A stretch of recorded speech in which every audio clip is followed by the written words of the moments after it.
Hi, my name is Kai Mohammed Myers. I'm currently at NCSSM studying at the Research and Biology program at SRIP. And my project is investigating the effects of fluoxetine on stress, social responses, and gene expression in juvenile Rbio.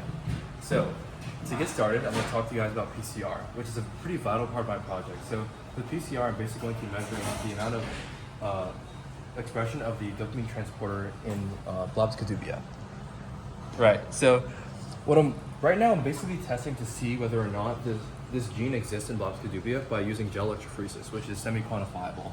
And so now we're just waiting for the dyes to go all the way down, and so we can put it under the UV light and see whether the gene is there.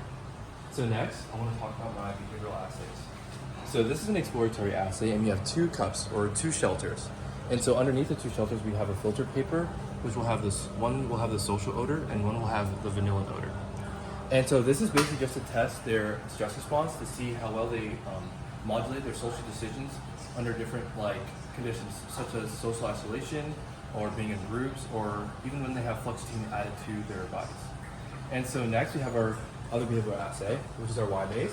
And so the arms alternate, which are the same sense that are in the exploratory assay, but just another way that's easier to quantify to further test the behaviors. And so lastly, we can look at my model organisms, right? So one will have a 5 micromolar concentration of fluoxetine, and then one will have a 20 micromolar concentration of fluoxetine, and one will have no concentration of fluoxetine. And so I use the behavioral assays at first to establish a baseline for the behaviors, and then after I administer the treatment, I'll establish another baseline for that behavior, and then I'll socially isolate them, and then use the behavioral assays once again to see how well they adjust to the stress from social isolation. And